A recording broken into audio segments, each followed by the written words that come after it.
E eu começo fazendo uma análise básica. Conceito de substituição, que vem do latim, substituir, significa colocar alguém fazendo a tarefa de um outro alguém. Você está recolhendo por um outro alguém. Ou seja, na prática, o que nós estamos fazendo é colocando uma pessoa para fazer a tarefa de recolher o tributo de outro. Recolher não se confunde com pagar. É por isso que o substituto recolhe 2 impostos, 2 ICMS, o próprio e o de terceiro. Né? Tem gente que inclusive não sabe, mas nós temos 3 modalidades de substituição tributária. Eu não vim aqui para falar sobre isso hoje. Né? Falar, então está aí a explicação. Eu já não sei uma, eu vou saber 3. Sim, nós temos 3 modalidades, antecedente, concomitante e subsequente.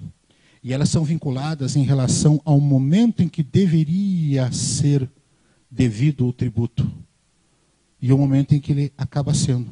Ela é antecedente porque o tributo era devido no passado e está sendo recolhido hoje. Exemplo clássico, diferimento. Tem gente que até hoje não sabe que diferimento é uma forma de substituição tributária. Substituição tributária antecedente, alguns chamam de substituição tributária para trás. Não é isso? Ou seja, eu vou postergando. E ela é antecedente porque o imposto teria que ter sido recolhido lá atrás. E foi sendo empurrado.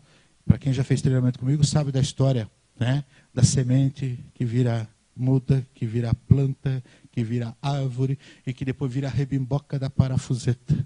E lá na frente eu pago o imposto. Nessa brincadeira aí, 10, 8, 9 anos, dependendo do crescimento da arvrinha. Não é isso? A segunda modalidade é a modalidade da substituição tributária concomitante, ou seja, no momento em que seria devido o imposto, também o é. Só que ao invés de ser recolhido pelo contribuinte original, um terceiro passa a ser. Exemplo clássico, ISS. Né? O ICMS sobre transporte, quando não há isenção. Né? Nós temos também, e isso é uma das maiores besteiras que eu já ouvi na minha vida, eu preparei um treinamento para uma empresa de porte nacional, fui ao Rio de Janeiro, dei treinamento dos instrutores, e lá um belo dia, no dia do treinamento, a representante da empresa me ligou desesperado, porque o instrutor, disse que eu falei besteira quando falei que havia substituição tributária na esfera federal. Ué, o que é imposto de renda da pessoa física? O que é previdência social, rural, né, ou urbana, que não seja substituição tributária? O que é o PIS e o COFINS em determinadas circunstâncias, né, quando é órgão público, ou então monofásico? Síntese, existe substituição tributária nas 3 esferas de poder. O que as pessoas ainda não entenderam é que estão vinculando a um momento. E a terceira substituição, que é a clássica, que é a que vocês mais têm dor de cabeça, ela é classificada como substituição tributária subsequente, porque ela é vinculada a fatos futuros que irão acontecer. Né? E nessa eu sim antecipo o tributo. Mas uma coisa que é importante que vocês não percam nunca como norte de compreensão. Na substituição tributária, a característica principal dela é a troca do contribuinte responsável por esse recolhimento. E não o momento em que eu vou recolher, porque nós temos 3 momentos, antecedente, concomitante e subsequente. E eu posso recolher antecipadamente, postergar ou simplesmente trocar. Aqui não há tempo de mostrar esses exemplos, mas fica bem claro que o que caracteriza a substituição tributária é essa troca. E na substituição que nós vamos falar, que é a clássica, a subsequente, é importante que se diga, aliás, em todas elas, a importância da tal da mano militar do Estado. Né? Aqui dentro do Paraná, quem manda é o Estado do Paraná.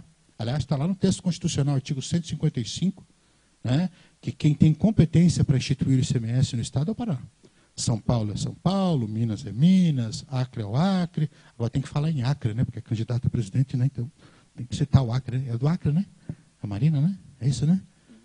É do Acre, então tem que citar o Acre, agora é importante, então, no contexto nacional. De qualquer maneira, é fundamental que se saiba que, quando nós falamos em substituição tributária, eu tenho que ter competência para fazer. Aqui entra o ISS. Aquela história de o ISS ser devido no local do prestador e eu prestar serviço em outro local, o município de lá exigir de mim antecipação, eu não tenho competência, mano militar. Né? Da mesma forma, quando não existem protocolos e convênios, eu vendo para outro Estado, o Estado de destino não pode exigir do remetente esse recolhimento. Mas ele pode, sim, Exigir, não havendo protocolo e convênio, que o comprador recolha antecipadamente. Aliás, nós temos essa regra aqui também, quando não existe substituição tributária. Isso está longe de ser substituição tributária. É uma antecipação. E alguns estados, inclusive o nosso, né, Santa Catarina, alguns que eu acompanho, até colocam no capítulo da substituição tributária. Isto é antecipação. Pode até ser chamado de retenção em algumas hipóteses, mas não é substituição tributária. Porque o momento, se eu estou recolhendo antes ou não, o Estado de Santa Catarina, nesse exemplo que eu dei, por exemplo, vendendo para lá, ele pode determinar que o ICMS seja recolhido na entrada, na saída, no meio, onde ele quiser. Só que ele não pode exigir que eu, vendedor, faça o recolhimento se eu não tenho protocolo ou convênio. Quem pode o mais, pode o menos. Por que eu estou falando isso? Porque ao falarmos de substituição tributária, eu tenho regras. Regras que, antes de tudo, são constitucionais. O professor Geraldo Ataliba dizia que à margem da Constituição não há ICM.